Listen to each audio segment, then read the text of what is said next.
English. He qualified NET in English and started teaching in the college at the age of 22. He has also served as translator at UGC before studying law at the University of Purdue, where he topped the university with an all-time record. The Rotary International awarded him with Advocate Ranjit Ghosh Memorial Award for academic excellence. He has also worked as a legal journalist with BW Business World. Currently, he serves as in-house counsel at Jeetz Film Works Private Limited and Grassroots Entertainment Private Limited, one of the largest production houses founded by Jeet, who was a renowned Bengali actor. So before I hand over to Sir, I would once again make everyone aware about the general guidelines that are to be followed by every participant. Please try to keep your videos on during the session. Keep yourself muted during the session. You can unmute and ask questions to the speaker during the question and answers round. If the speaker allows you to ask the questions in between, you can do it, but it will be up to the discretion of the speaker. So now, with the permission of the esteemed speaker, I seek permission to begin the session. Over to you, sir. Thank you so much, Jashanpreet. Am I audible? The first thing I need to know is, am I audible and visible? Yes, sir, you are audible and visible. Thank you so much for the introduction, and thank you to Rupam and team for inviting me over for this session. To start off, I would like to, really have an open discussion about how we can take this webinar forward.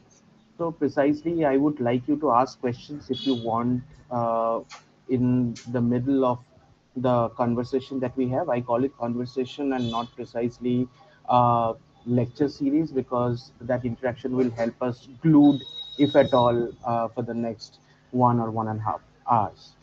So precisely, if there are questions that you intend to ask, you can, ask directly in the chat box, or as Jashanpreet has already mentioned, following the protocol that has been there. So, is it possible, Jashanpreet, that we can have an interactive one-to-one session, and with the permission of Rupam as well, if we can Yes, sir, have no a issue. conversation? Yes, sir, Okay. it depends upon you, like how you want to proceed, you can. All right. All right. So precisely, before starting off, I would like to know why exactly you are here. Like I intend to ask why exactly you are here to attend a seminar on Sorry, media laws and sorry, sir, for the interruption once. Before you begin, yes, just give me a minute. Interns, you are yeah, not requested to write the name and college name in the chat box. We'll take your attendance at the end. Okay, you can only ask the chat box for the question and answer rounds. Okay, so you do not need to write that. We'll take your attendance at the end of the session. Yes, sir, you can continue. thank you so much, Rupam. So precisely, I would like to know from some of you why you're attending this session today, the media and entertainment law session today. While there are so many other interesting areas of laws that could perhaps interest you during the course of your journey. So just a basic idea of why media law and why today you intend to attend this session. Is it just widening the horizon, or is it because you have a particular knack for films, music, and other things that are related to media? Anyone can answer.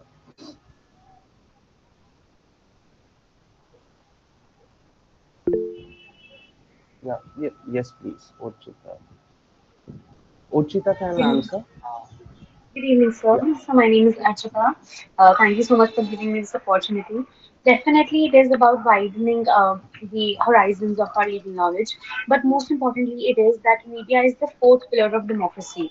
And in today's world, media has come to the power of the government because it has also become the decision makers. It has reached people at the core. So I think media has become so important, and it's important to understand media laws as is important to understand any other civil or criminal law.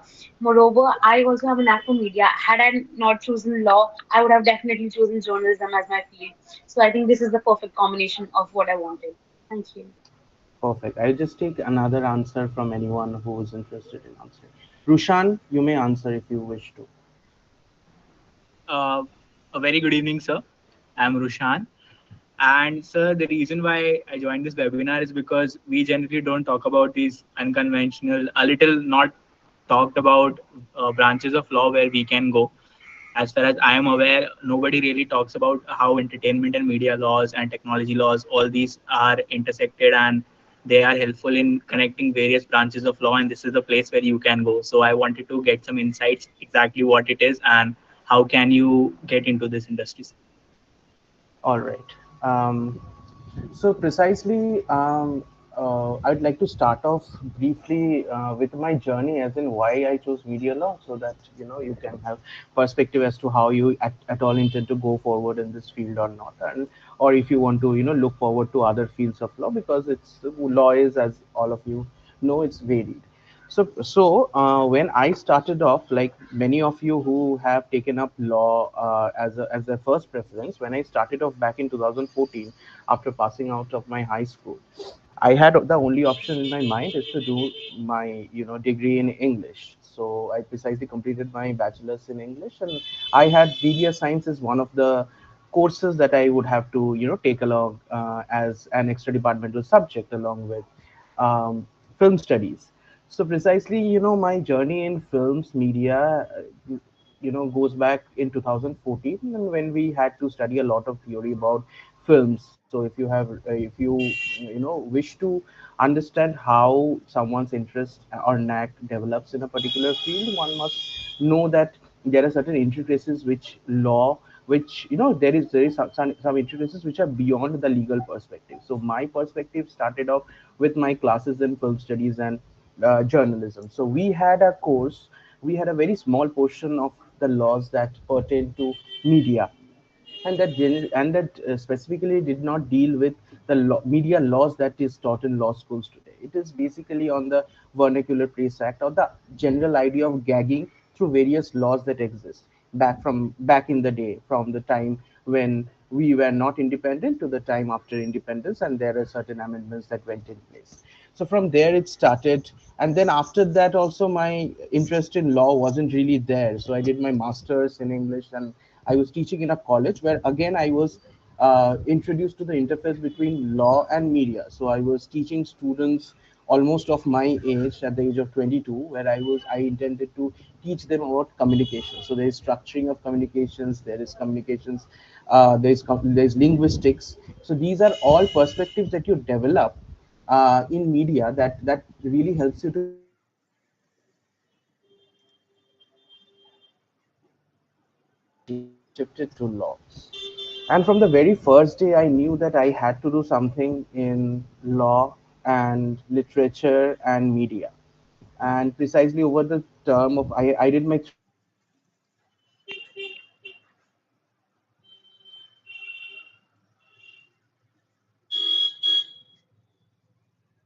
which is another area of my interest, which also no very few people practice, and I have been really lucky to be exposed to Sir, sorry to interrupt in between, but your network is lacking and your like voice and video is breaking in between. is it better now? Like the video is totally blurred, but like we are able to listen you. It's some like in between it lags. Mm, all right. So should I leave and rejoin, or is it okay now? Uh, it is better, so you can continue if the problem will persist again. Then we can like try the Yeah, other way. please let me know. I'll definitely try to rejoin and make things better if it at all Yes, sir. is in my hands. Okay. Yes. So yes, as I was telling you all, so precisely this interest is something that doesn't develop overnight. So when you are working in a field which is very niche, as someone mentioned, so you need to be very you know coherent around that very idea of why you intend to take that practice up, even when you know that the opportunities are very, very rare. At least in a place where I am practicing right now, the opportunities aren't great in terms of if you relate it to other areas of law practice, as in real estate practices, mergers and acquisitions, or general corporate practice. So media and entertainment as a field is very small in itself. Even when you go to Bombay, which perhaps has the largest number of media lawyers, even then you'll be seeing them doing general IP work. So, to start off this discussion on what is media law and why it's media law, since you all will perhaps be interested later to, take up some career, and in a particular field of law, you need to understand that media law will not have very big scopes or huge scopes as in other fields. But you need to find your way out, and perhaps I did too. So if you have the will, you'll be finding your way out. That is something you need to understand. But this area of law is so interesting that you'll be learning new things every day, and for a very particular reason you can relate from something as basic as contracts to something which can be quite mind boggling, like the media theories, which might be needed in studying the jurisprudence of the media laws, which is perhaps nothing related to practice, but if you intend to do something in academia, that will be very much interesting. So, media law, so as to say, the first introduction to media law for most of us would be uh, Madhav Divan's book, which is on the facets of media law. So that was my first interface or my first exposure to the media laws as well. But I understood over time that to get into practice, that will not be sufficient because it deals more with the constitutionalism of the media, the freedom of the press, importantly, or the importance of the constitution in understanding the media. But over time, you will realize that there are other things as well which will help you to practice media law, so as to say. So there are many things that you need to understand, which I'll try to, which I perhaps won't be able to elaborate, but I'll just touch upon, which are things like licensing, which are things like the basic agreement contracts, which you need to know when you are dealing with media law, and also how to negotiate those contracts, because in our industry, in the media industry, uh, to be a lawyer you need to know the negotiation part very well. And for that, when you are doing your contracts, or when you are sitting with two people who are intending to sign supposedly an actor and a producer agreement, you perhaps need to know which are the areas that you can negotiate, and on table negotiations are the most vital part of this practice. So, and importantly, the non-disclosure part of the practice is the most vital thing, because not only as in-house counsels or as media counsels, you'll be working with the contracts pertaining to media law, but you'll also be dealing with the personal assets, number one. Perhaps if you're working with someone as big as Amitabh Bachchan or Shah Rukh Khan, you need to work upon the personality rights, which is one of the key areas that is coming into the fore.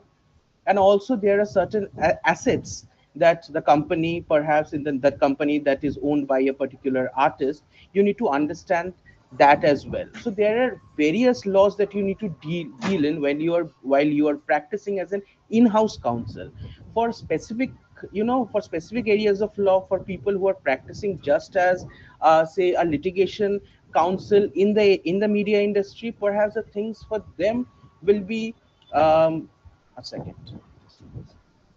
For perhaps the things for them would be limited to one particular aspect of the media law, but for in-house counsels, you need to deal with things that perhaps you also haven't studied in law schools, and which I also face every day. You know, as my friend, the first person I asked, I think Archita was the first person I asked. So when I asked why media and why media law, she spoke about the freedom of the press, and the perhaps the idea on why India's press index is going down the line, and over time, why India is being one of the countries who are gagging their journalists. So, importantly, that forms one part of the media law. That forms the constitutional part of the media law practice. So, you are dealing with your constitution, your fundamental rights, and how you need to protect the interest of the journalist. That there are several cases dealing with the same. And importantly, even the last thing that I remember was the most important part was L. Nageshwar Rao saying that we are aware of our fundamental rights, and we do not want our press freedom to be muzzled. And this is right after, the press index of India went down again.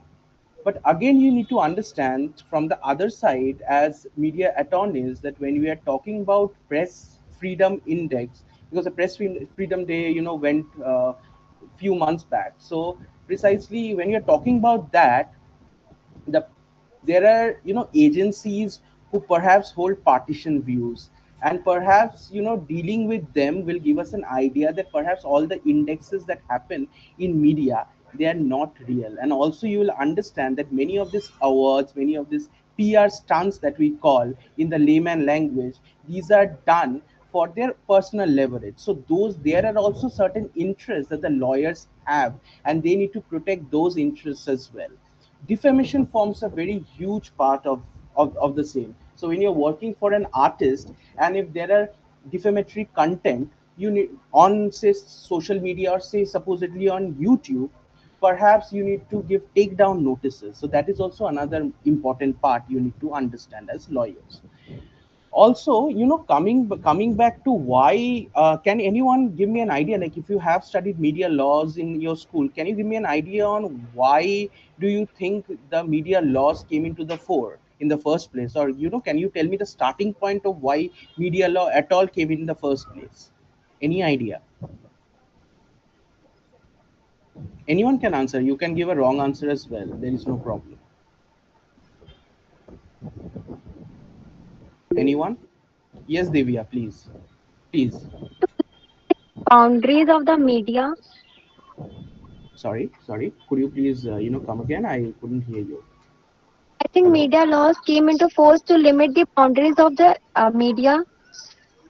No, they came into the fore for the limiting the boundaries of the media. But why did they come during a time when we did not have independence? Why do you think the British government thought that the media laws should be brought in to to kind of give a give a structure to the recurrent problems that is happening around them?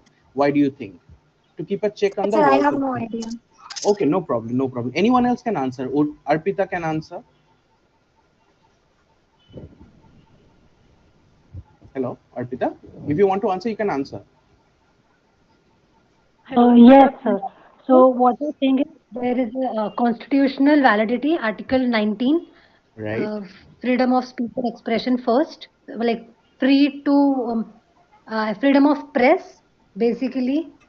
And 1919. that time, the time duration which you told that before the freedom struggle. Yeah. So for the Indians also, ki what they are up to, so Britishers want to keep the check on the media. Like I just read the one of the chat. So that would be also the concept that time. Yeah, yeah. You're walking in the right direction. So precisely So why can I they. answer? Yes, please, Riddhi. Please answer. Yes. So I believe that during the British era, the media was a huge influence on people, especially about the freedom struggle. So to regulate that, the Britishers formed policy to regulate the media so that they can regulate the minds of the people. Right. I'll just add something to what you said, and you are absolutely correct. Is there anything to add, Amisha? If you want to add, you may please add. Yes, sir. So I think I would just concur to the idea of Riddhi.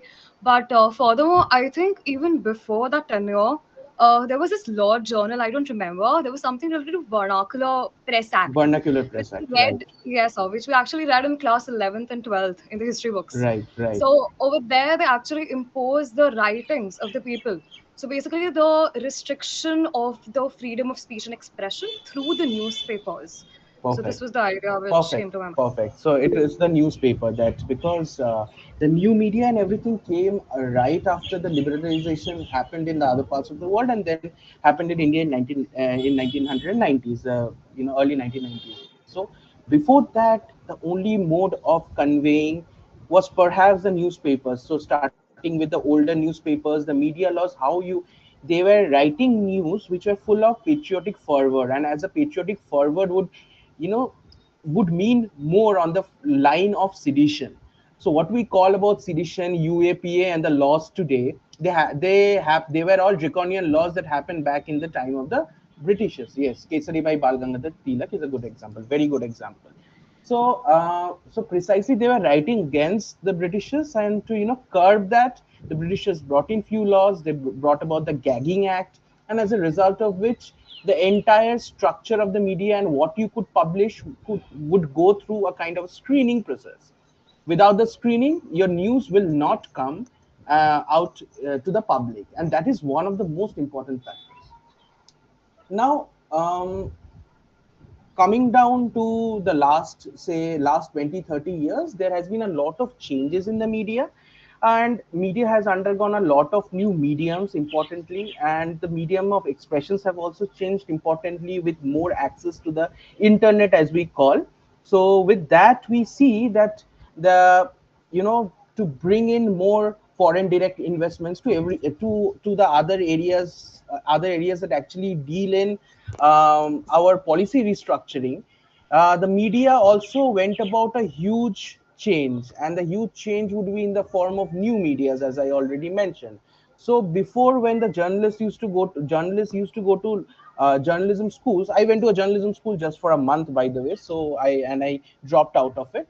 So when they used to go to journalism schools, there used to be only print media or the FM or the radio media, which they used to study in their journalism schools. But after that, the new media came into the fore, by means of which you would learn your broadcasting rights and everything, pertaining to how you can move beyond the written, or say the transmittory part of communicating with the others through mass media.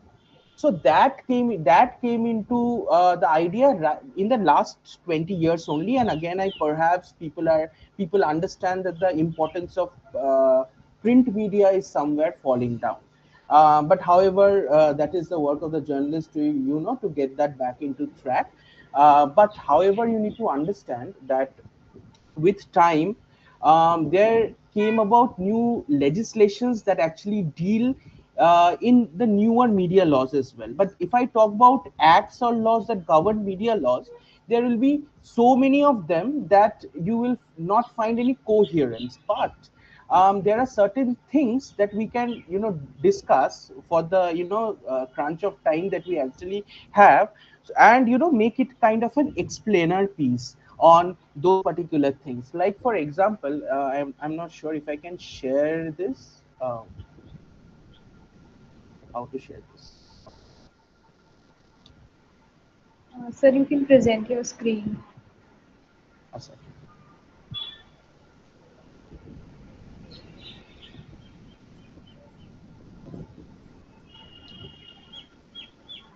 So,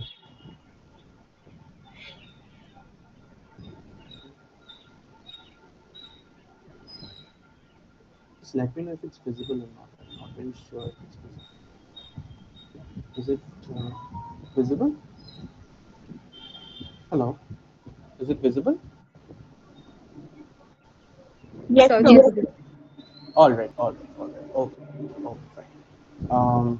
So these are the things that we have already spoken about. And coming to the regulatory part, there are two important bodies that we need to talk about when we study media law as a course.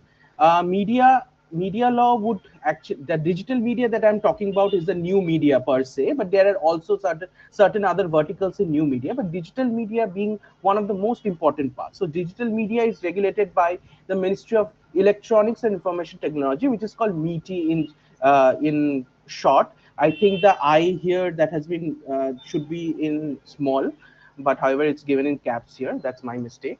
So the TRI is another body which brings out a lot of consultation papers, and perhaps we'll talk about one consultation paper which is very important in studying media law, and that is called the idea of the media pluralism, and why media pluralism is very important in surviving a democracy. So that actually translates our entire concept back to how we are understanding the constitutionalism and the media law. So the pluralism is one part of it. And another thing that we'll be talking about in brief are the explainers or the regulatory frameworks around the print, films, broadcasting, and digital media, and the licensing requirements for the television channel uplinking and downlinking, for the radio stations, for the DTH, for the HITS, OTTs, and other online advertisements. And there are very interesting cases pertaining to advertisements, if I may say. So if I start talking about the case laws in all of these, it will not be possible within the time frame that we have been allotted. But let's just understand few things about why the print, films, broadcasting, and digital media, how their how their influence on the current scenario in developing a regulatory framework around the media laws is very important. Now, coming to a second. Is the screen still visible for the untitled presentation? Hello. Yes, Yes, sir. the screen is All visible. right. All right. All right. All right. Okay. So, so while we're talking about licensing, I would like to briefly understand from some of you, what do you understand by licensing? Why is licensing important, and what actually licensing can attribute to, importantly, or what benefits do these licenses have in general? I'm talking. Let's talk in some layman terms, like why licensing is important supposedly for something as basic as a music. We'll talk about the kind of music licensing that actually is there in the media industry, but let's just talk about why license, what do you understand by licenses, and how licenses are important in having a kind of an overall concept of how these regulatory frameworks will be developed around this licensing procedures. The licensing has definite procedures, and they are very important in developing a business around the media and the entertainment industry. So let's just talk about. Anyone can answer.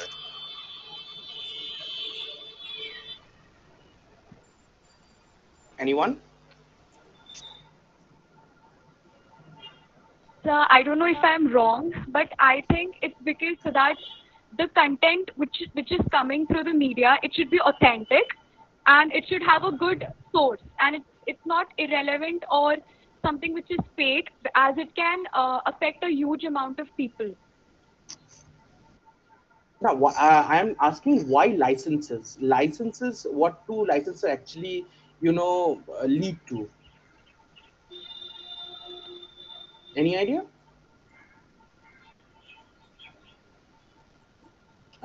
Any idea? If no, there's no problem. Okay, so let me just tell you briefly. So see, whenever you are running a business of sorts, when you are running a business that adheres to the guidelines of the ministry, um, that needs to be done in accordance with certain procedures. So this procedural guidelines have to adhere to, and these are the licenses. License is a very basic thing. So whenever you are running an entity, you need to get, whenever, say, supposedly you're running a food business, you need to get your food license from FSSAI. Or supposedly if you are going to run a school, one of the most basic licenses that you would be actually needing is a fire license for the safety of the kids out there who are studying. So licenses are nothing. Licenses are actually certain guidelines are set by the ministry and these regulatory bodies, and these guidelines have to be adhered to by means of certain forms that you need to actually sign, and certain infrastructures that you actually need to develop in order to make your business compliant with certain rules and regulations that the ministry sets for those kind of business. So the licenses are for those reasons, nothing other than that. So yes, so let me talk a little about why the print is very important. Why the print media is very important. So can anyone tell me who actually regulates the print media in India? Anyone? Which ministry regulates the print media in India? Anyone?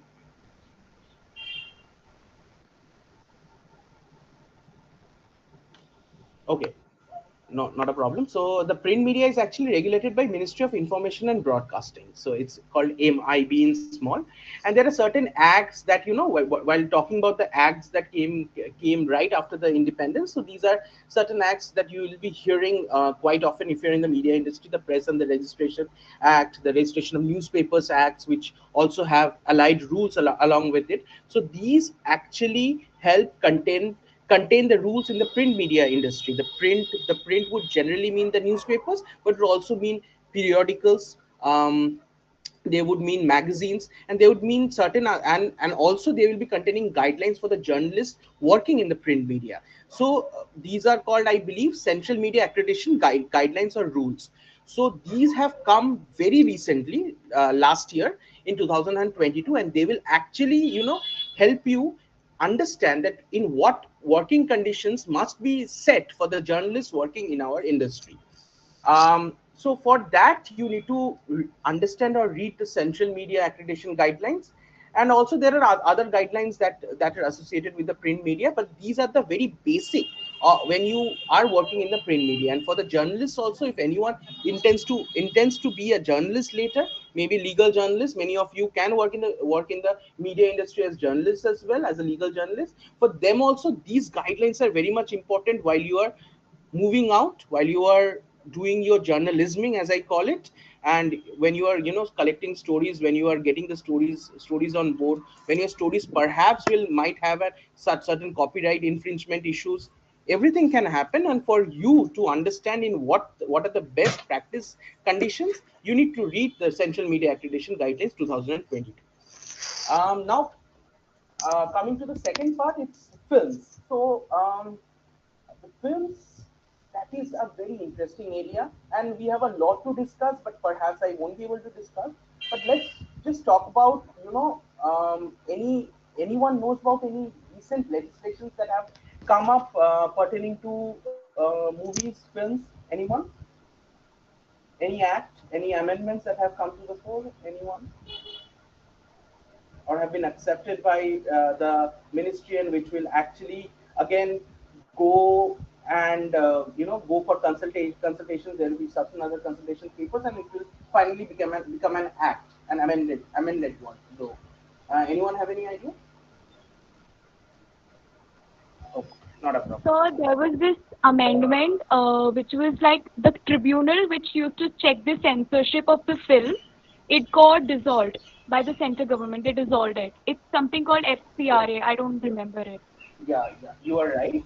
But the act that I'm talking about is which will perhaps undergo a lot of amendments, and to check on the piracy that have been happening in India, because India is not a very regulated market for the films, because the pirated films come actually are released often, at least in the Bengali film industry. If you look at the Bengali film industry or such another regional film industry, the piracy and the agents have spread out uh, so well that the release of the pirated movies come before the release happens, much before the original movies come to the theater. So that is a huge concern, and to stop that only, precisely the new bill for the cinematography has come into play. Now, when you are working supposedly in film, and you need to get your agreements in place. Otherwise, what happens is that, since it's not a very regulated industry, this is the one thing that I keep talking about. It's not a very regulated industry.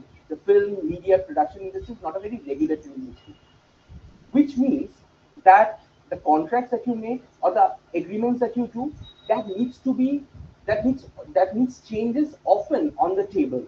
And for that only, the media lawyers need to be on the lookout for follies, for gaps, for whatever rivets that you need to make at the right time.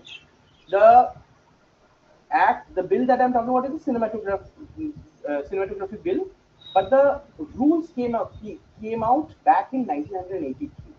So for that, the board that we talk about, who actually censor the films and says that certain films are good, certain films are bad, certain parts need to be removed, certain songs need to be removed, or parts of the songs need to be removed. That's called the censor board for film certification, CBFC. So whenever a movie comes, you can see CBFC certification on the very beginning of the movie.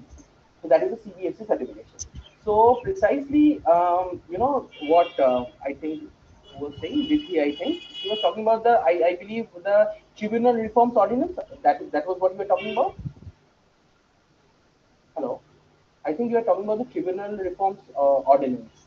So precisely, not only that, but there are certain other smaller amendments that have been done in order to keep up with the changing rules and regulations around the around the films and around the media industry. So there are also certain wings, like the MIB has a separate wing besides the regulatory body of CBFC. There is a films wing. In West Bengal, if you see, the Ministry of Information and Culture, which is often associated with the film festival in Kolkata and in West Bengal. So they have a separate unit which look after the issues and the disputes pertaining to films. So there also certain lawyers work, and they work towards understanding that if there are certain regulatory issues, number one, number two, if there are issues which do not adhere to the Copyright Act, and number three, if there are certain issues which actually can harm the religious sentiment. But on top of that, I do not want to trade into the religious sentiment part, given there are certain new movies that came around, and certain cases being filed before the high courts.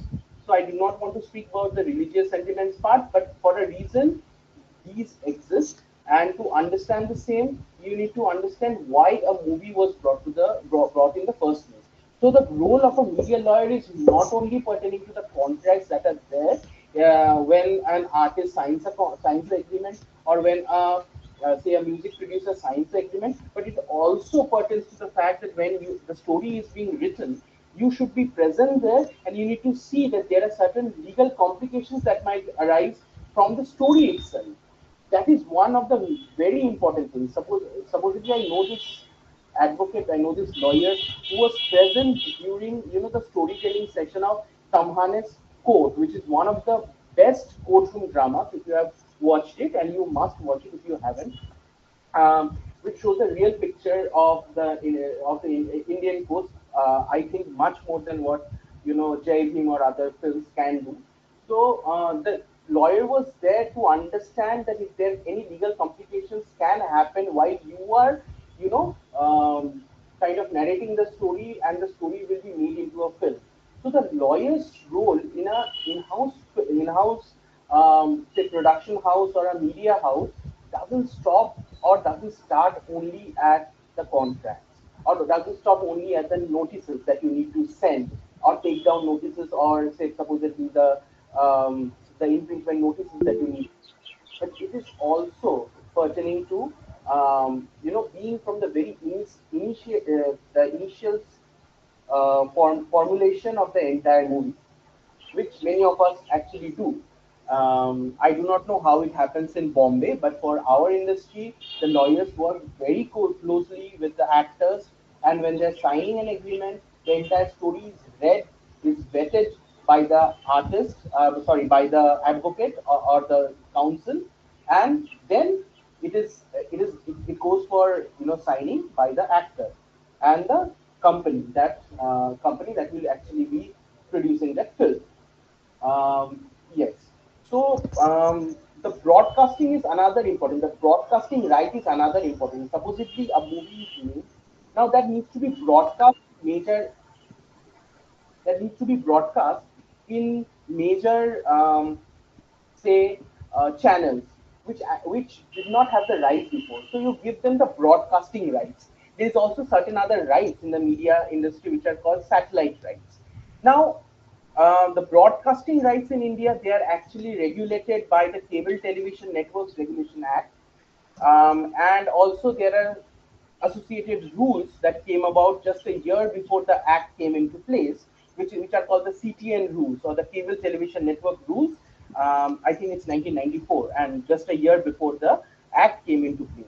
Now, why these acts are important. Now, I'll just talk about very briefly. Otherwise, to start and talk about all the acts in place, I don't think I'll be able to finish. But just let's talk about why the CTN rules are there in the first place. Now, for CTN rules, the registration and licensing for the cable operators are very important, because licensing, as I kept saying, that licensing is the most important part, and the CTN Act actually ensures that the licensing is done, and and the advertising content of that particular show, or the particular content that you are consuming, that is done in accordance to the rules and regulations. For that, it exists. And also there are certain other regulations pertaining to the CTN rules. An amendment was brought in, and in 2021 we got the new rules, the amended rules. Um, so the constitutional validity of these provisions, you know, have also been challenged often. Now, those who are making these rules are often not people who are directly involved in the business. Now, that is a huge problem with many other laws that we talk about, that people who are not stakeholders in a particular thing, how they will understand why the rules and the regulations should come in the place in the very first place. But um, I think the major damage, or what my seniors also talk about, the major damage that has been done in not knowing a particular aspect of the media, it has been done to the media industry mostly, and for that, several pleas have been there pertaining to the CTN rules as well. Now,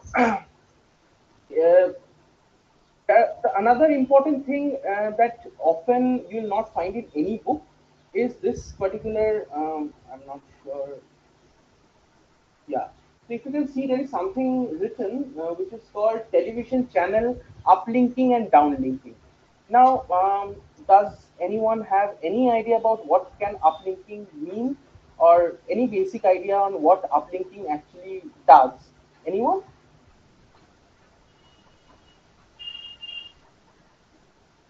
You can give me a wrong answer as well. I keep on saying. Anyone? What is uplinking? So is it somewhere related to uploading of the content of the channels? I mean, I don't know. I just tried. No, no, no, no, no. Yeah, yeah. Could you come again? I couldn't hear you properly. Is it somewhere related to uploading of the channel content and like how it reaches the people? Um, Not really, but yeah, I'll just get into this entire thing in a bit. So uploading and uplinking are two different things, I believe. So they for media channels, it's a technical thing. You need to understand a bit of your tech laws. I don't think you need to know tech laws for this, but it's a uplinking and downlinking is a communication. The communication is developed, and you are transmitting a message, which is an electronic message to satellite. So it's uplinking. Mane, the channel is transmitting it to the satellite. That's why it's uplinking. And why it's downlinking? The downlinking is because the communication channel is receiving the electronic signals from the satellite. So people think that media laws would only be pertaining to these issues around the contracts or the agreements, but no, they have certain technical aspects with it as well. So uplinking and downlinking would essentially mean that communications or transmission of those communications in electronic form from from the channel to the satellite in case of uplinking, and from the satellite to the channel in case of downlinking. So that is a very basic idea of what uplinking and downlinking actually is. So for these satellite transmissions, there are also certain guidelines which are not given by MIB, but even Ministry of Home Affairs have their separate security clearance scheme, after which only these downlinking guidelines can be complied with, and a company can be fully functioning. So it has certain, I believe that when you go back home today, you can actually Google a little bit, or search a little on what uplinking and downlinking has actually been, and how they have been a problem in certain Middle Eastern countries, and also uplinking and downlinking problems and satellite issues after the Arab Spring. There are so many articles that you'll be finding from various media portals, and I think you will find interest in it if you just uh, look for it for yourself. So the idea is that the security clearance is very much needed for such downlinking or uplinking, and MHA, the Ministry of Home Affairs, actually have their own set of guidelines for the downlinking and uplinking. Now, radio stations, we are all aware of how radio stations function. Um, any idea about how radio stations function? How do you get to hear the music from the radio stations? Very basic idea. Anyone?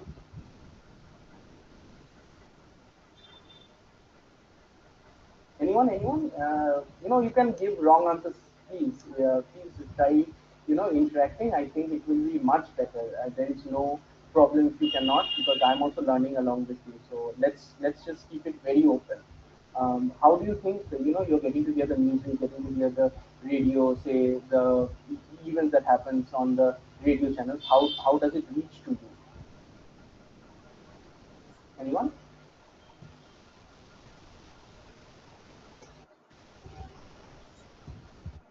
Okay, not a problem.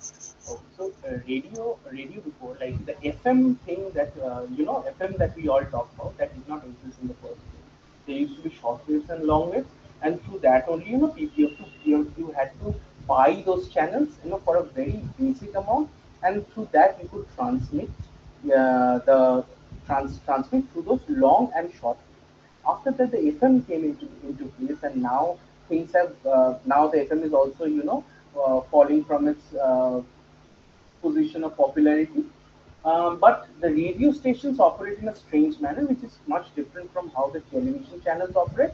So, for private radio stations, the licenses that the private radio stations get, they have an auction basis. Now, how the auction works, that is a very complicated deal. I'm not getting into that, but understand that there is an auction basis, and that happens in a very phased manner when you are going for private radio stations. And now there are certain FM guidelines, FM policy guidelines, and the compliances are very much similar to a television channel or other channels. And perhaps there is an application processing fees to participate in that very thing, and the processing fees is somewhere around 25,000 to 30,000. I think it's 25,000 mostly. So the eligibility criteria of the applicants will be seen, and after that, your radio channel can be the radio channel. The auction process of the radio channel will happen in first, second, third phase. It happens in that manner. Now, why this is important? Because there will be many bidders when you are talking about the radio channels. There will not only be one bidder will be taking up that particular, supposedly 98.5, 98.7. So a letter of intent is needed to be given. So for that you will be getting what? You will be getting various things. Like you will be getting your frequency allocation. Like as I mentioned, 95.3, 98.3, 99.3. Those are the frequency allocations that will be given to you. Now, a clearance is also needed. The clearance is needed just like we spoke about the satellite rights and the bodies that are actually looking after it. There will be a advisory committee on the radio frequency allocations, which is called SSCFA. So it's called Standing Advisory Committee on Radio Frequency Allocation. So that is called SSCFA. So after that, after you show all your financials and everything, you'll be appointing your key executive, and then finally Prasar Bharati, you will be making an agreement, and your LOI will be again very important in that particular phase of getting the radio in place, getting the FM radio in place, and there will be creation of a CTI.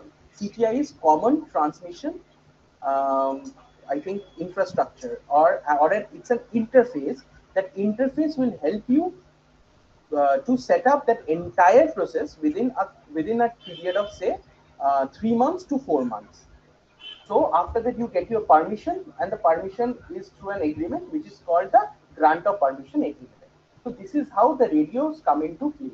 And the FM channel, after you are submitting the LOI, supposedly a year back, the entire process of getting registered and getting the agreement in place and getting the GOPA, your FM will be operational within 12, that's a minimum. 2, if there are certain other regulatory complications, it will be done within 24 months. So it's a huge process. It's not very easy that you go and you ask someone, go to Prasar Bharati, write a letter that I need a particular frequency. I like 100.3 very well. So please give me 100.3 and I'll set up a radio channel. It doesn't work in that manner. So there is a lot of compliances involved. Yes, the community radio channels that we speak about, which operates on an online platform, that has much lesser compliances, and perhaps often there are radio channels set up by the universities and colleges that do not adhere to any of the compliances because those are online, so they are not under all these regulations that we just spoke about. But for an FM channel like say Radio Mirchi or say our Rainbow FM, excuse me, these compliances are very important. Um, Now let's talk a little about the OTT platforms, because that is one of the most important, um, how to one of the most important paradigm developments, say in the last 5 to 10 years, because the OTT has even taken the whole internet by storm.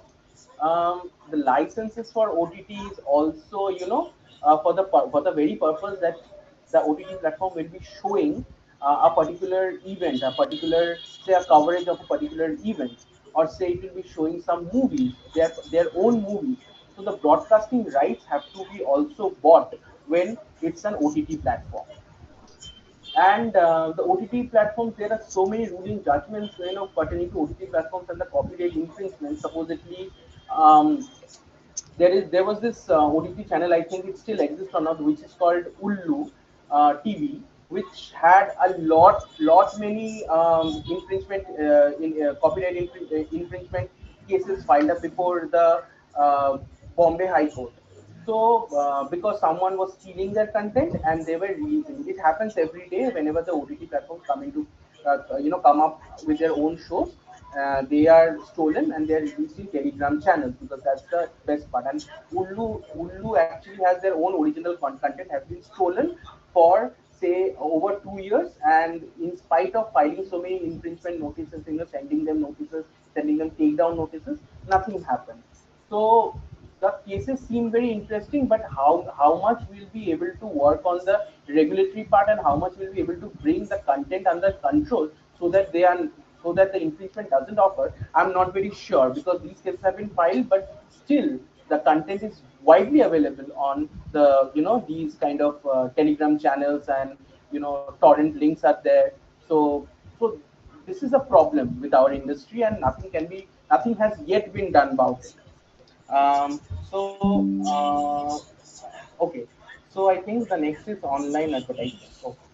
So advertising is another part. Advertising has so many, uh, wonderful implications. Advertising teach you. Advertising can be didactic in nature, meaning that they will have some moral values in place, or they'll be touching upon certain chord that you actually relate to in your life.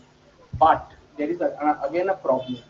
So we have to understand in layman's terms. So there are certain advertisements we see, supposedly an iPhone coming out, and they directly hit at Samsung, saying that Samsung is a trash product. Samsung has made a trash product, and Apple, we are making much better product, or vice versa.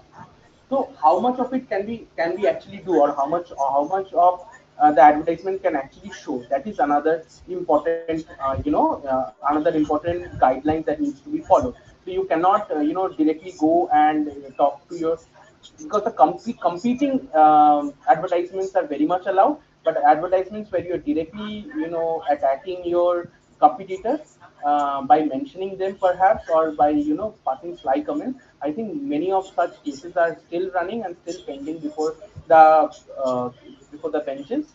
So that needs to be regulated, and the lawyers in that regard, when they're working with certain advertising firms, that is their work to understand that if their competitor is actually making a sly remark, and how to send them notices. So many of my friends who are working in the advertising industry, their work is to see if the content, if their advertising content is stolen somewhere down, if they actually are adhering to the advertisement code, which the CPN Act and the CPN Act that I just mentioned, and the CPN rules that have already been mentioned. Those are they are prescribing an advertising code, and if the code is being followed. So my friends who are working in the advertising industry are actually looking after this, and seeing how the competitors are kind of making their own advertisements without causing a lot of reputational damage to this particular company. So that is mostly the work that a kind of a transaction lawyer in say an advertising company, they do. So there are certain guidelines for the TV advertisement and the TV commercials, which I can mention, which are called ASCI Code for Self-Regulation in Advertising, ASCI guidelines for online gaming and real money winnings, and guidelines for promotion of virtual design assets and linked services. So these are separate guidelines which have already been, which are already in place. And I believe that, the with making certain amendments in the CGN Act itself, I think the regulations will be more solid, and I think acting upon such infringements, or uh, activities which are not allowed or which are not permissible by the advertising code per se, will be dealt with much better. So this is basically what the online advertisement, the particular functioning of the advertisement happens. And people who are working in the and the lawyers who are working in the advertising industry, they actually deal with these kind of infringements. Now let's talk a little about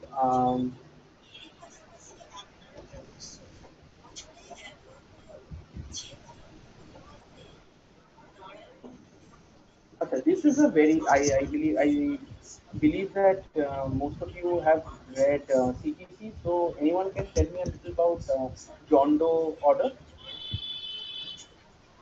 I think this is easy.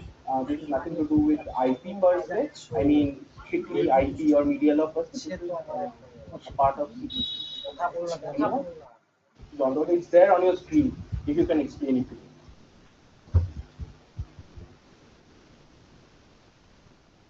Anyone?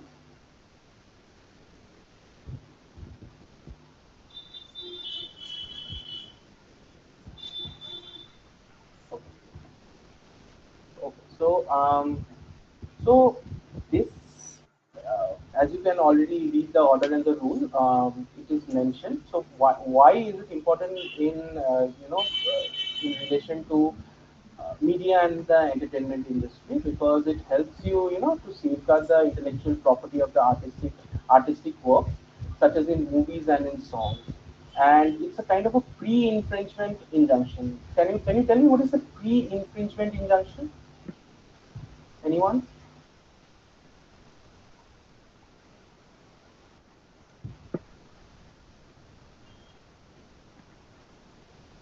Anyone? Hello?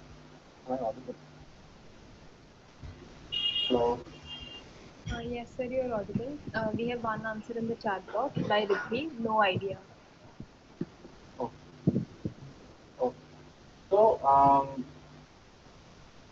so when you are, working with, so when you are talking about a pre-infringement injunction, means that before the infringement happens, you are already, using the particular benefits of that order, in order so that your particular intellectual property rights is safeguarded. So the John Doe order, which is also called the Ashok Kumar order, or that is very much, applicable for all those cases that we do or that we deal in regularly. And it helps us to perhaps, approach the court in case of any such infringement upon the content. And this is basically to do with the copyright. Also,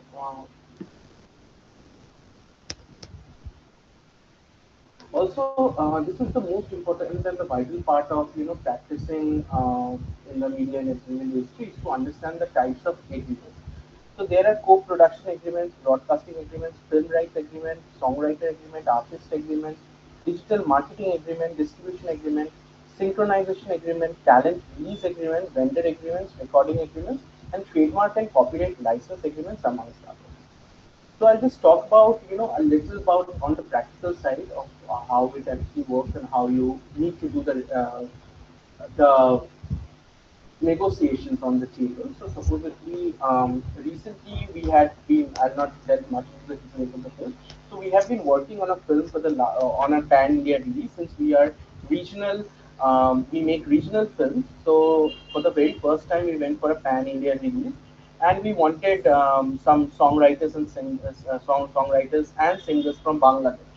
So for that very reason, there are certain changes that needs to be made in the contract. Supposedly, for example, that whenever you are doing a contract, and if it's possible, I'll show you how, actors agreement or a production agreement works.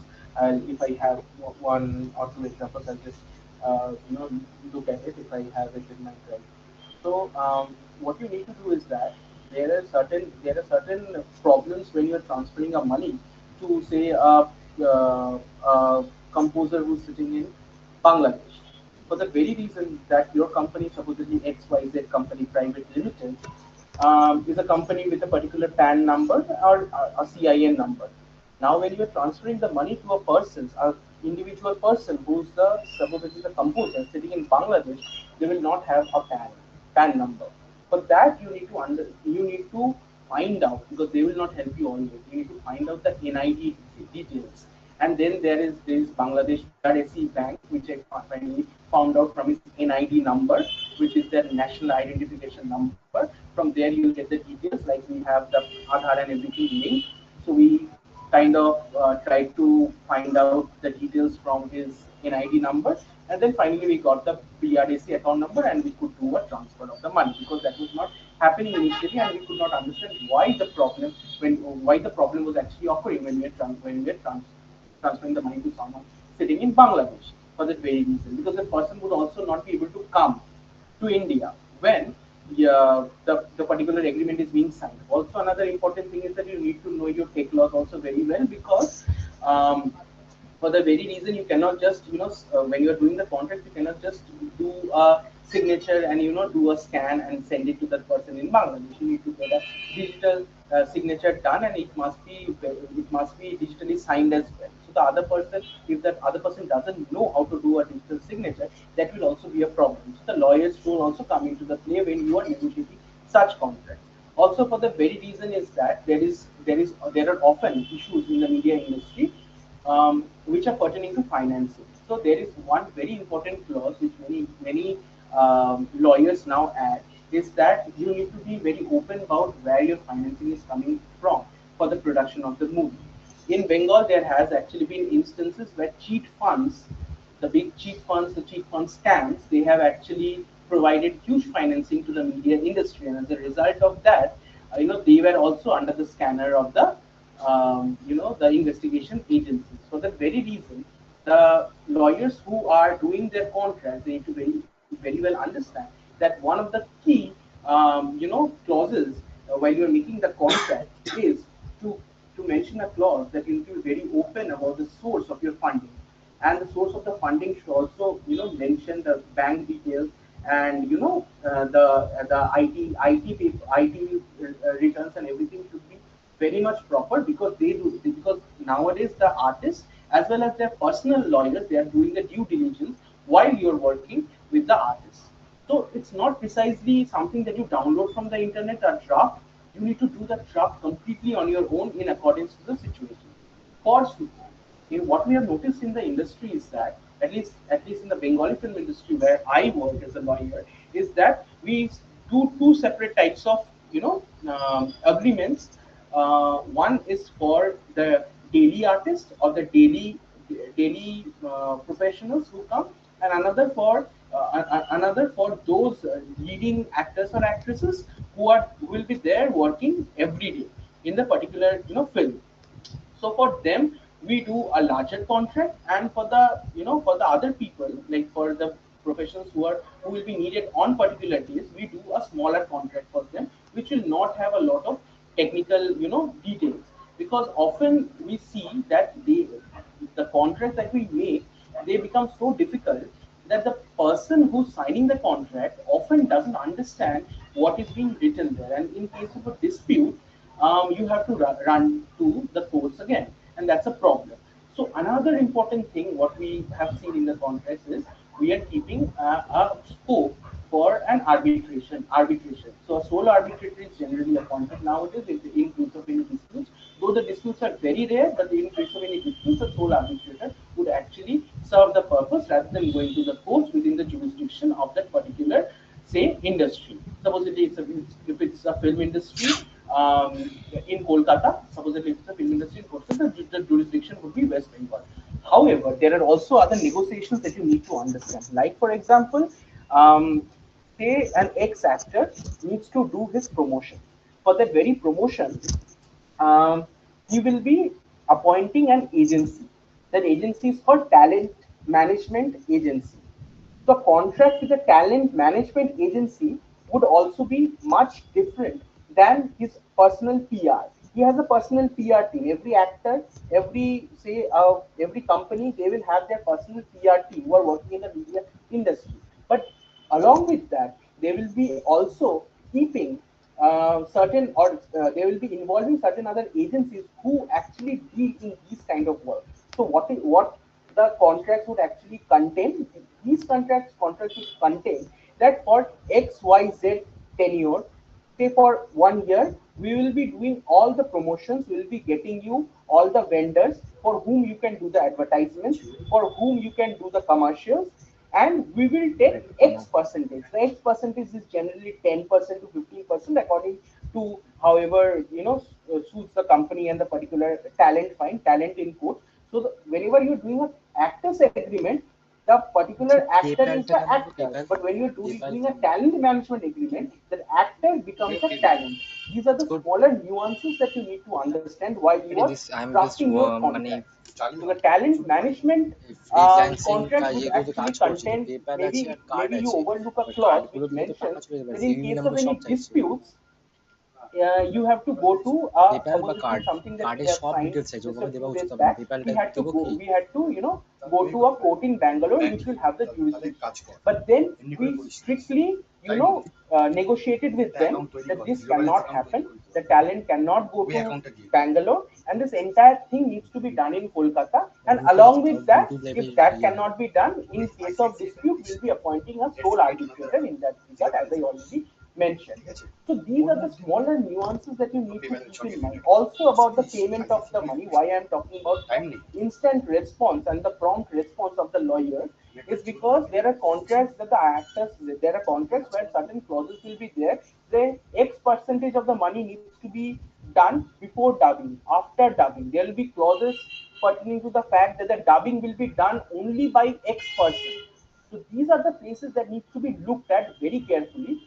And the rights, if you're working for a production company, the rights must be seen that all the dubbing rights, all the rights of post production, all the rights of advertisements, they must belong to the production company alone and not to any other person, not to the actors who are acting in that particular film. So these are the very small things that we need to keep in mind. Okay, so I'll just if I discuss more, I think it will take a longer time. So just let's talk a little about the other services that are provided by the media lawyers. So besides the services of contracts and besides the services of negotiations, there are other things that the lawyers deal in while they're working in house as a media counsel. And these are anti-piracy due diligence. What are anti-piracy due diligence? Supposedly, you are working in a production house. You have your new film is going to come, and you have released a YouTube video of that particular song, and it's a very popular song. Now, someone picks that song up, changes certain things because it's quote unquote influence according to the fair dealing concept in copyrights, and they somehow release it in the YouTube channel. Now, when you're sending them the takedown notice, they are sending a counter notice to YouTube saying that we haven't infringed upon anything, and generally it happens for YouTube that in 10 days you have to send a reply. In another 10 days you have to send in a reply to the counter notice that has been served to you by the company that has actually, by the particular site that has actually infringed upon your content. So these are all the complications that actually happen. So who will be looking after these things? The social media people wouldn't be looking after these things. That it's the lawyers who need to keep a check on wherein these content are actually going, how much of it is influenced, and if they're commercializing on the particular song that has been released by your production house, and to how to fight a legal battle in that particular regard. You need to send out notices in that regard, and you have to deal with all these things. So the due diligence is also one of the most key things for an in-house lawyer working in the media and entertainment industry. So there are other things that you can actually see on your screen, which are like the advisory on the digital rights management and the website checks to detect online piracy, detecting infringing torrent websites, legal notice to the ISPs to block infringing content, and the court proceedings including securing John Doe or Ashok Kumar orders, as I already mentioned, the infringement injunctions. So these are the key things that media lawyers actually deal with. Now coming to the last part, I would like to talk a little, and that's a very small portion of. I, is the music licensing in India compliances gaps and the way forward? This article is this visible? Hello. Yes, Yes, sir. sir, it's visible. Okay. Okay. Okay. So, while I was a student and I was studying at the university, I happened to meet a doyen of the media and entertainment law sector, and she's very well known in the music circuit. Her name is Chandril. She was a VP legal advice, and currently she is working with indie artists pertaining to indie artists looking after their compliances, copyrights, and everything in place. The indie artists only, because to represent these big music channels, to represent these big music production houses, there are a lot of lawyers. But for the indie artists, there are very few lawyers who will actually be representing. If you know that there has been there hasn't been any infringement case, but there has been a internet shout out video, and pertaining after that, in West Bengal only, what happened was that there was this folk singer who had sung a song Boro Loker Bitilo, and then I think one of the rappers, Badsha, he picked up that song without giving the due credits to that particular singer. So there are various things, because actually folk music is something which does not have an origin, and as a result of this, infringing upon folk music is very easy, especially in the Baul sector. What I have heard from people, I have friends who are practicing this Sufi music and Baul music. What I have heard from them is that since these music they do not have any say any origin per se or any source, infringing upon that music is very easy. And importantly, even big channels, and I wouldn't be mentioning the names of the channels, but they are very popular and they apparently promote indie music scene in India, not in only in India, or even in Pakistan, in Bangladesh, and they're the biggest perhaps pertaining to indie music. They are also infringing upon the rights of these uh, folk artists and the Baul singers without giving them their dues. So this is a problem that has been happening in the media industry for quite some time, in the music industry for quite some time, and the music licensing, for that very reason, has become very important. So the rights of the licensing, I believe, is currently with two very important organizations, and I think you should look into how their website actually functions, and you should have a brief idea about how the licensing works. It's called IPRS and PPL. Anyone have any idea about IPRS and PPL?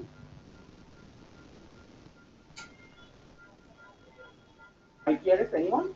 Anyone of you? PPL, IPRS. Do you know what it actually is? Like what PPL actually stands for? You can tell me that as well.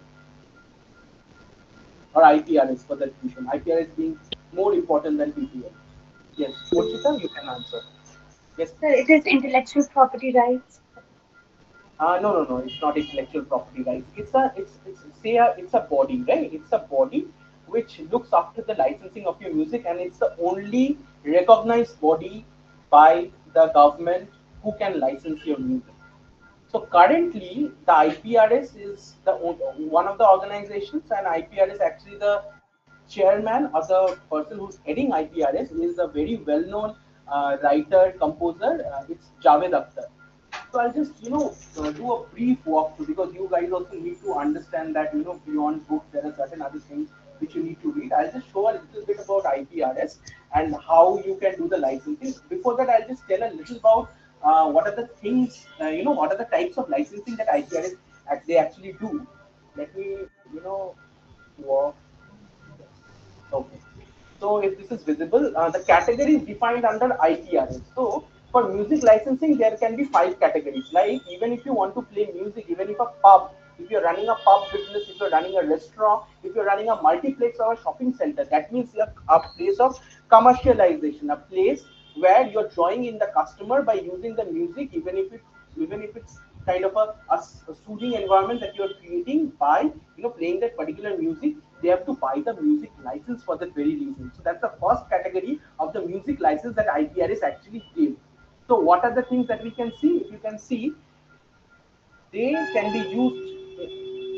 They can be used in hotels, guest houses, lodges, resorts, vacation homes, clubs, places of boarding and lodging, even performance in the premises, amusement park, pubs, nightclubs, and shopping centers. They require licenses. Even for marriage and banquet halls, for the sports auditoriums, for the auditoriums, for the sports centers, for the service-oriented premises, all of them need a music licensing. And the first category of the music licensing that will be given by the IPRS is for this category.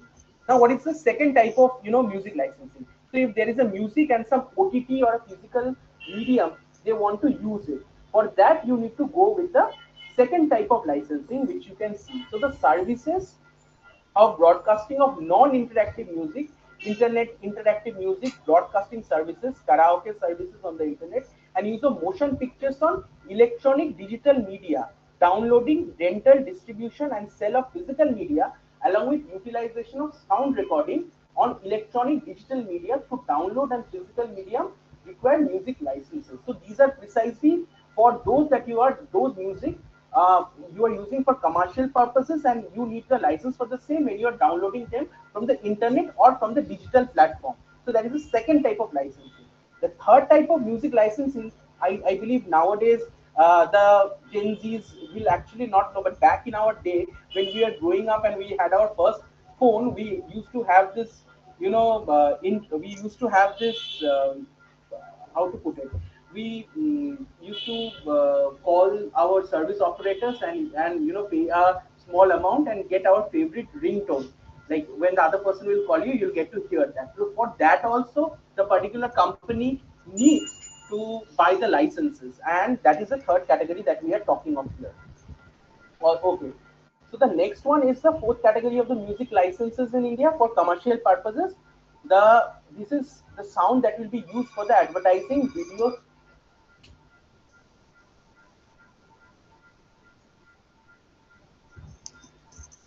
So this is the fourth category of the music licenses, and this will be used for advertising, videos, audio, and the promotional video. So for these kind of music, you also need a license, and this is the fourth category. And the fifth category is you are using, supposedly Agni has performed a particular music, and you want to use that music for your live show in some X place.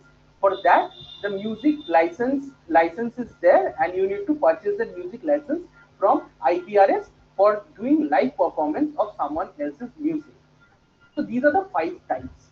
Now I'll just help you walk through the website of IPRS for the timing, and I think we can end after that. Uh,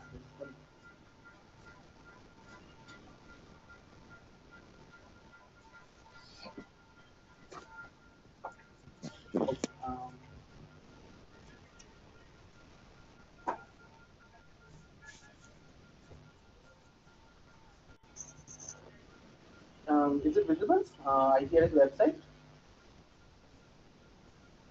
Hello. Yes, it's visible. Okay. So this is the IPRS website, and to talk about what is IPRS, it's Performing Rights Society. Performing Rights Society is it is the only organization in India who can give you the license, and it is recognized.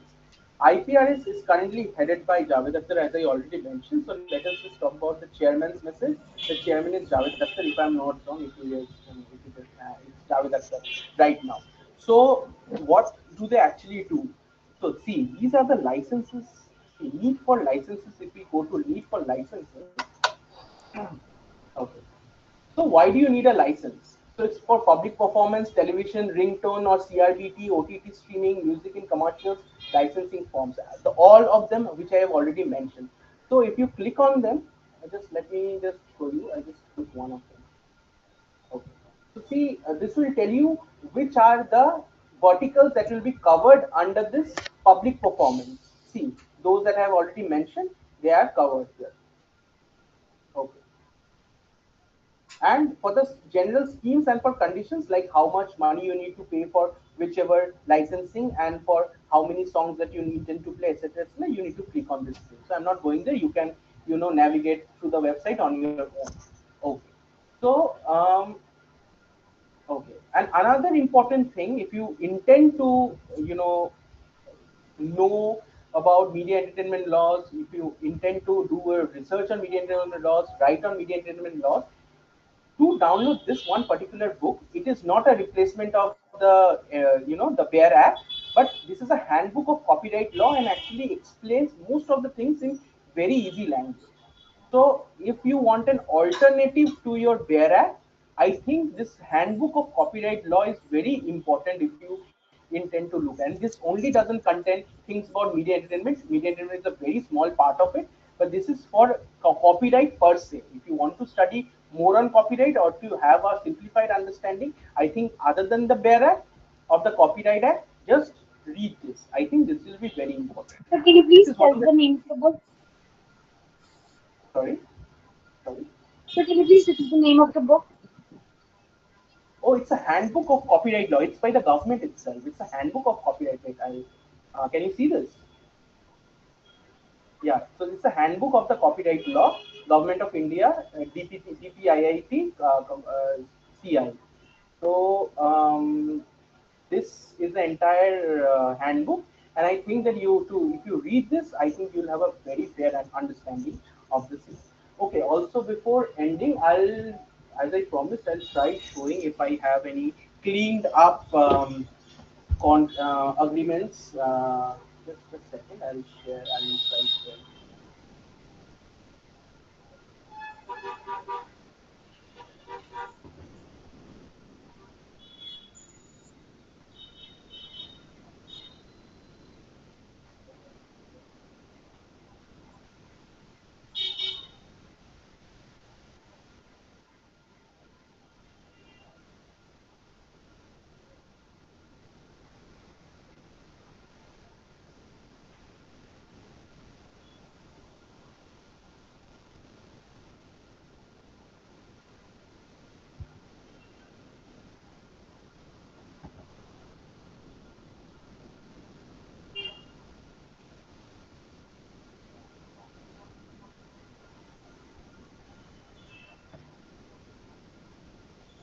Okay, I think I'll be able to show you an artist management agreement.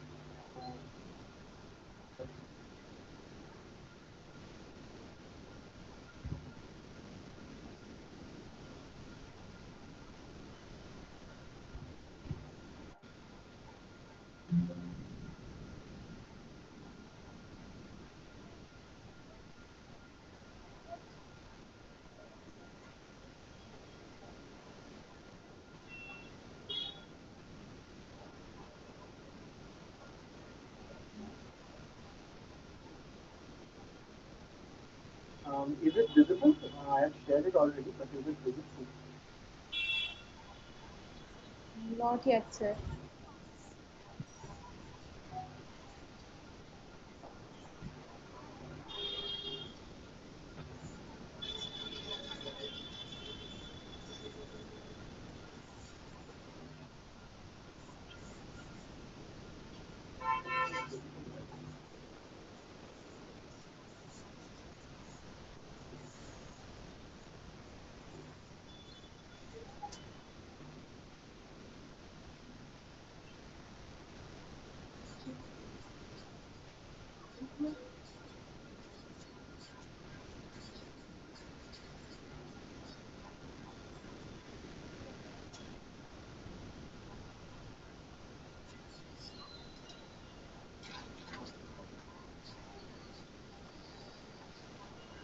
This is not happening. Sorry.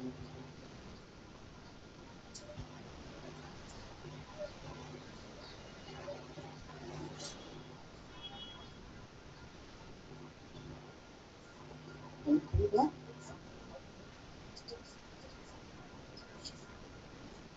Can you see it? Yes, sir, it is visible now. The talent management agreement. Okay.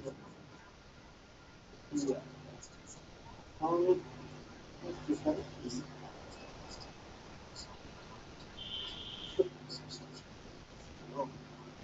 Precisely for the agreement, you need to have you need to write the names of the companies out here and the person and the name of the talent in mind to um, keep in the Madnani or the key tab that is these are the build up. So it's not build up. So as I mentioned, the retaining fees of the particular for the particular entity who is actually managing the particular talent is generally 10 to 15%. And where you need to negotiate is this part, as in which shall be directly paid to the X person after 7 days from the date of receipt of the invoice from ITW into ITW's designated bank account. So that is the space where you need to negotiate. As in, you need to tell them that when the vendor pays to us, we'll be able to pay your commission, that is 10 to 15%, only when the vendor does it. So there will be a lot of counter negotiations from there, and they'll say that it's not possible, but you need to keep trying to get that in place, like the 10%. Like if they say 15%, you need to bring that down to 9%, then it comes to 10%. So it happens in this particular manner. That is one point of negotiation. Another place of negotiation is that um, for any contractual agreements as such, as in any such agreements that you are doing for a particular artist, there can be clauses as in you cannot give your talent management rights to any other person. But for a but if your artist is working for working like has a lot of contracts in place, it is imperative that he will have many talent management agencies working hand in hand. So they might ask you that any such point of contact will be made by them only and not through any other person. You need to be very strict. You need to make your contract in such a manner where you will be telling that no, for particular contract we will be giving you for particular contracts you will be handling the talent, you will be the talent manager, and for others this Y company who is also on board will do the negotiations in place, or will bring in the vendors for our actor, that is the talent. So these are the kind of negotiations that need to be done and which no one will teach you. But these are the things that need to be done on the table when you are working as a lawyer to a particular media or to a production company or to a particular actor. If you are a personal lawyer of a particular actor. So these are the changes that you need to make because they will be making it sure that they are the only people through which the agreement goes. They are the only people through which the vendors come and they will be getting the full commission. But that cannot happen if your actor is a big star. There can be multiple talent management agencies who might get on board with you and you have to give work to all of them. Otherwise, it might lead to breach of contract, and that will be very problematic when it comes to the media industry. So because the media industry lies a lot, the entire thrust is lot on the image. If a person is without many controversies, that person is without many litigation case pending against him before the court, or is not in any kind of say huge dispute, I think that person's career kind of progresses without much difficulty. So for that very reason, you not only need to negotiate the contract, but you also need to negotiate the contract in such a manner so that the disputes do not arise at all in the first place. And all this clarity, if there is certain things you have learned from book, certain drafting you have learned from book, and that doesn't lead to a very clarified answer or clarified explanation, you need to make that point in your own language, clarify it, and make that as a clause in your agreement, so that the people who are negotiating, the people who are signing the contract, they can easily understand. So that is another important thing you need to learn. There are other things like the IP ownership and everything which you will find in which you will find in majority of the contracts, confidentiality obligations, etc., etc., about the money involved. These are the things that you'll be finding everywhere. But how to change them according to the situations, how to talk about the payment structure, how to do the negotiations pertaining to the payments, everything is in the hands of the lawyer who's working in house. And especially if you are the only lawyer working in house, like me, if it's a production house where there is only one lawyer working, I think the work travels, and you need to be on your toes all the time and put on some extra glasses perhaps, so that you can see whatever problems arises out of the contract. Because actually when the contract is being made, the other party will make sure that there are certain things which will be not in your favor, and that will be a huge problem later on if you do not read the contract. So reading in between the lines and reading it again and again, these contracts are very important. And I would, if you want to trade, if you want to be a part of this industry, I believe as a lawyer, importantly, do learn your drafting skills. As do learn how to draft in simple language, how to draft in a way so that the people who are getting involved in these agreements, they can understand better, because these drafts will not, like in other cases, will not go to court, but will be exchanged between these entities mostly, and they need to understand what they are signing. So for a very reason, you need to explain every part. So that is another important asset that you must have in order to be a media entertainment lawyer on an in-house media entertainment counsel point.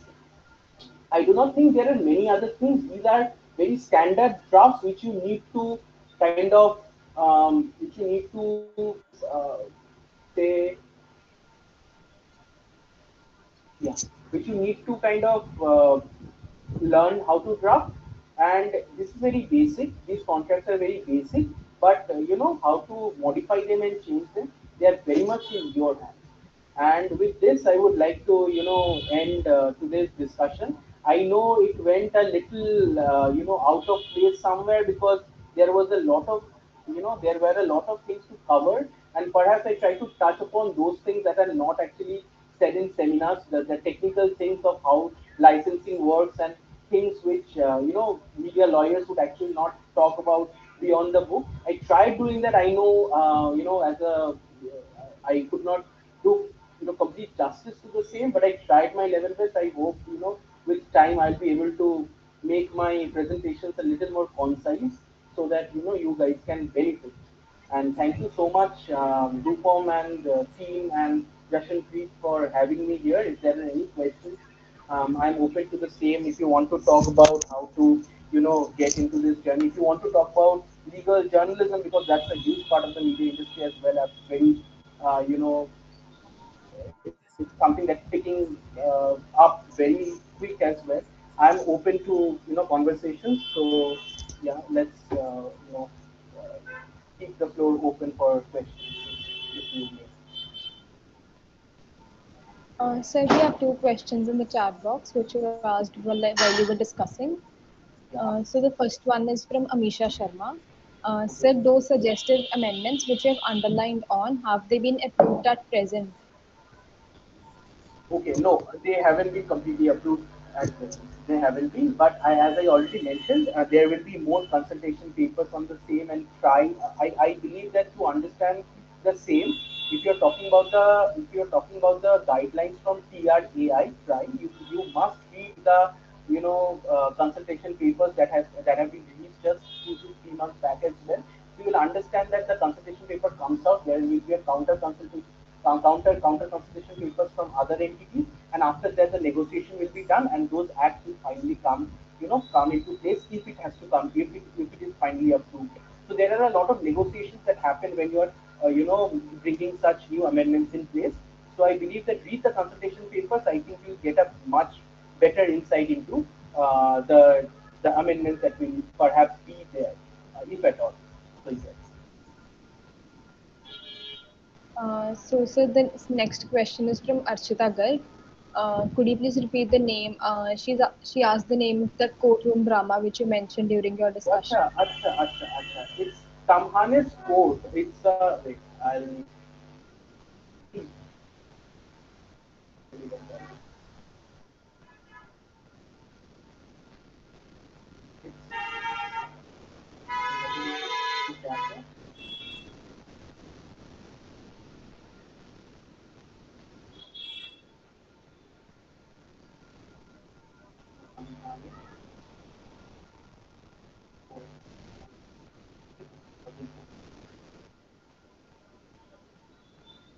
do watch this movie. I believe that this will give you a huge insight. And if there are other things that as media lawyers you can do is, the research part needs to be very strong. So I believe that you need to keep writing on media laws to understand how media actually functions. Supposedly, if a new movie comes and you see that there are a lot of legal imbalances and legal anomalies out there, you should be the first person to write, say, a review, a legal review, because legal reviews aren't really done in most places. So you need to do a legal review of that entire, say, movie.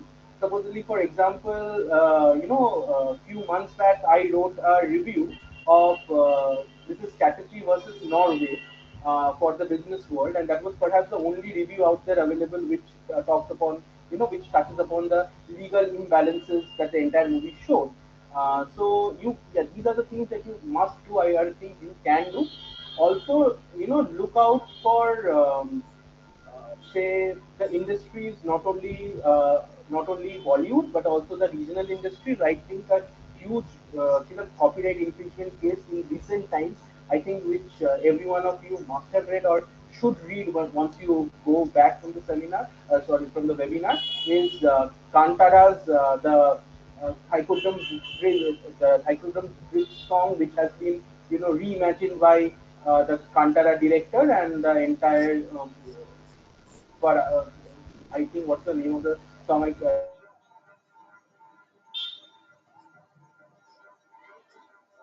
think and the district code. So yeah, that is one thing you need to keep yourself updated with the kind of things that are happening in the movie industry, music industry, which are the songs that are being remastered. If the remastering is actually legally allowed or not. These are things you need to keep a track of. So I think that will solve most of the problems. And once you get in practice, I believe you'll learn every day. I had no seniors, I had no mentors when I started out, and I started out very late. But I believe that if you want to learn, there are a lot of ways to learn, and you will learn very easily. So, and importantly, I'm not saying you do not need a mentor or do not need a senior, but you definitely should, explore things on your own so that you can have a better understanding of how things are happening. And of course, if you stop somewhere, you'll have people, people to help you out there. As I sought help from people when I started out, I sought help from people I did not even know from the media and entertainment legal industry, and they have been very kind actually. So I think you should do the same. And with that, I think we should end the webinar if there are no more questions.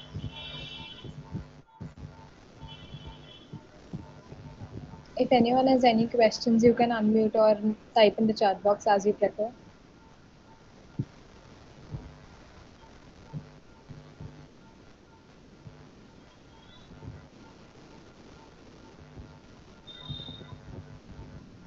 Sir, I assume we can proceed towards the end of the session. All right. Yeah.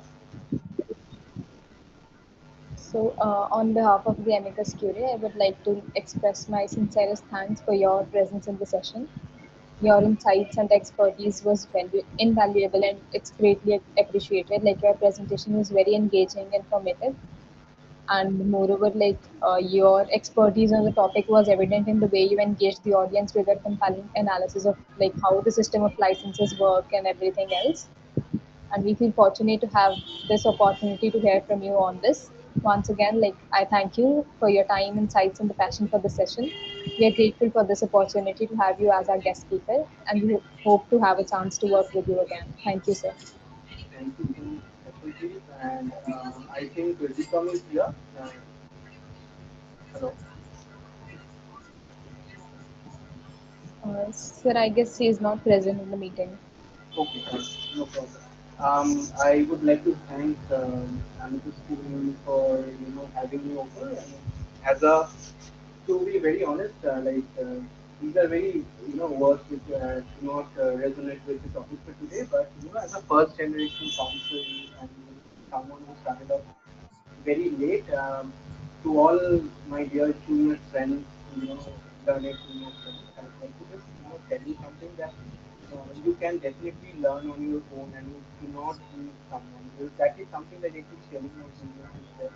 So when I started out, I am from a very small law school and government law school, so precisely. And when we started out, we did not have much resources as well. My media law book, that there was only one media law book in the library as far as I remember after 2012. Nothing has been updated as well. But within that given resource, we could do something I perhaps, and among the very few media lawyers operating in Kolkata, I am one of them. So I believe that if I could do it, you could definitely look out for better resources. With adequate students, you'd have better insights and a lot of other resources to jump into a much you know broader or better horizon, a career with a better horizon. And I believe the resources are very much important for you to explore on your own rather than someone helping you with it. Because trust me, I had no seniors when I started out, and that is something that I believe would somewhere motivate you to look for things on your own. And if you need any help, I'm always there on LinkedIn. Do reach out because that is the least I can do for juniors and brighter juniors coming in the profession. So thank you so much for having me, and I wish Amicus Studio all the best and the stakeholders all the best for the journey. Thank you so much. Thank you, sir. I request all the participants to stay back for for for their attendance. Definitely, should I leave? Yes, sir, as you wish. Thank you so much. Thank you so much. Have a nice day, everybody. Thank you, sir.